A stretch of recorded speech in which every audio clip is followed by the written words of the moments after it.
can't believe it. You told Al that you want to evict him. That's right, because he's a tenant from hell all of a sudden.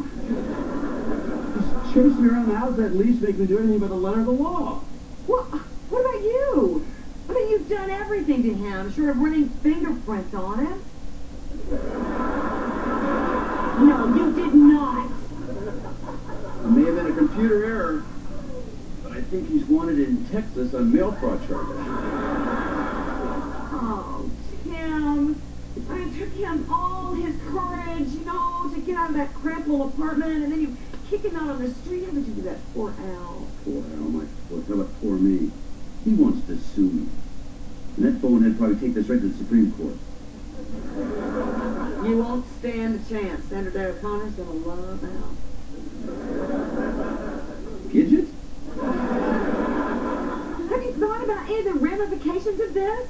I mean, you two work together. What's going to happen to your friendship? That would be for the courts to decide, honey. You're not even going to try to work this out? No. Because even if I did, I run the risk of Alan forcing me to snake out his toilets. And that's a risk I'm not willing to take. Okay, you're not going to talk to him, then I'm just going to go do it for you. Okay. Good luck. Go over there and talk to him. He'll end up sucking asbestos out of his attic.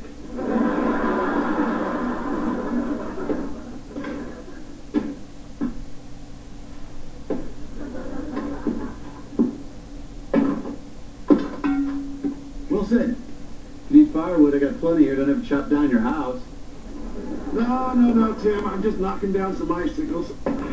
It's one of my favorite things, right up there with spreading steer manure on a hot summer's day. I'd rather spread steer manure than the Al's landlord.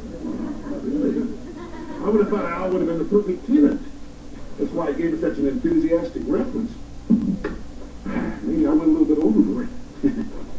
You're the only one that quoted Shakespeare in a rental application. So you're saying objectively that the person at fault is the lessee as opposed to the lessor? More or less. Well, so what happened? We're just disagreeing over the lease.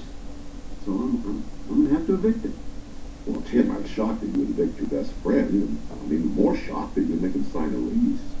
I'm new with the landlord thing, Wilson. I'm just trying to do everything in a business-like manner. Well, that's Tim. Let me ask you something. If I was renting from you, would you make me sign a lease?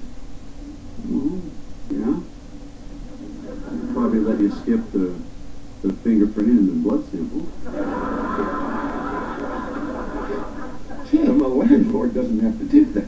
Well, they don't have to do that, but, when I do something new, I like to go at it full strength. Right, like the time you brought home the new riding mower. You got it. Well, I didn't have to put 120 horsepower in that thing, but I did because nothing I like better than adding more power. Tim, there's a big difference between powering up a lawnmower and lording it over your best friend. Henry Adams, the historian, said, a friend in power is a friend lost. I might have got a bit crazy on that. 21 clauses and a thorough investigation. Well, what did you gain from that? Well, I lost my first tenant, my best friend. I got a huge photocopy bill. But they carved a head of me up there, Cheese World, instead of right out there.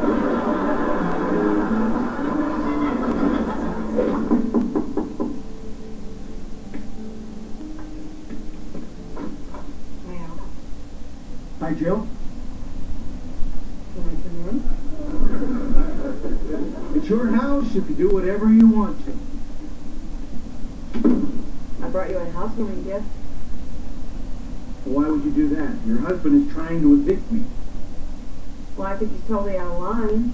You really think that? Oh, I'm so glad you think that. Thank you. Oh, and that is why I'm going to fight him to the death on this. He may have his money and his big city lawyers, but I have the sword of justice on my side. Jerky? No, thank you. Al, this doesn't have to end up in the courts. I mean, you and two just have to come to your senses. Tim? The man who has federal marshals hounding me about some mail fraud rap? Well, we all know that Tim has a tendency to go overboard. Yeah, well, when he goes overboard with me, he turns the whole ship upside down, and I'm left there holding on to my dinghy.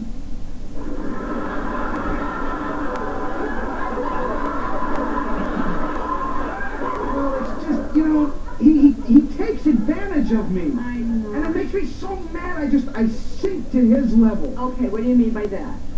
Well, first, Tim makes me sign this ridiculous lease. And then, when I ask him to abide by the lease and fix some things around the house, he resists. And that just, I retaliate by finding more things for him to fix. Well, that's understandable. Well, it gets worse than that, because once he fixed everything, I started breaking new things on purpose. You broke things? Yeah. Oh, that's sick. It's also really, really funny.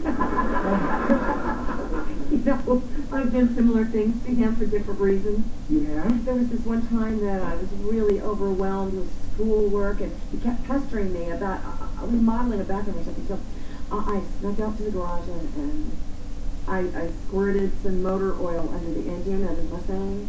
It kept him out of my hair for days. That's And brilliant! there was another time I painted chicken pox on Mark's face so I wouldn't have to go to a tractor pull. This is a side of you I never knew existed. Yeah, I'm devious. Yeah, you are. You're very deep.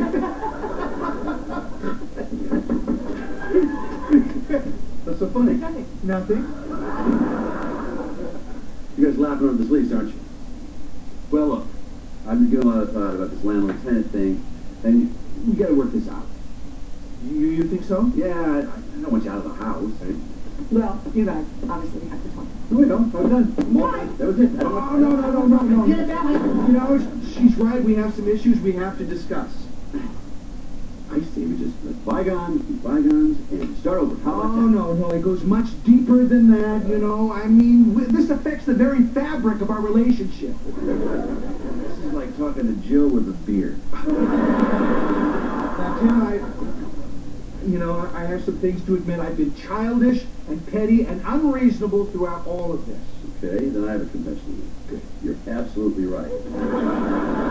Well, obviously you're not ready to talk about these things, but, well, what the hey, you made the gesture and came over here, and I admitted I was petty and childish, and you made the gesture and came over here, and yeah. Apology accepted. The truth is, Al, you know me, and when I start something new, I tend to go a little crazy, and it always affects people closest to me first. And the truth is, you're a responsible guy, and you could live here without the lease.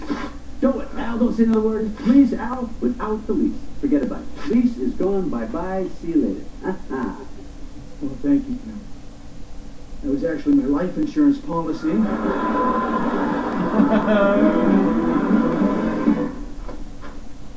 Well, here it is. New shirt.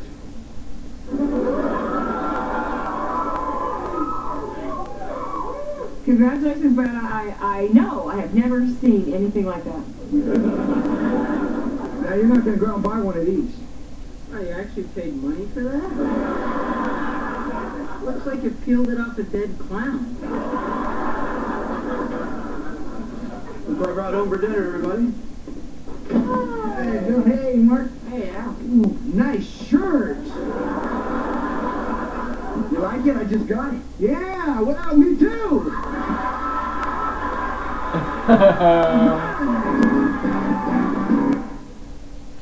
Forget about it. You don't need this lease. No. There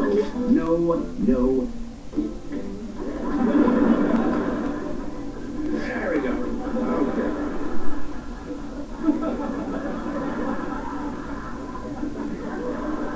He may have his money and his big city lawyers, but I have the sword of justice in my side. Is it in your side? It's right here.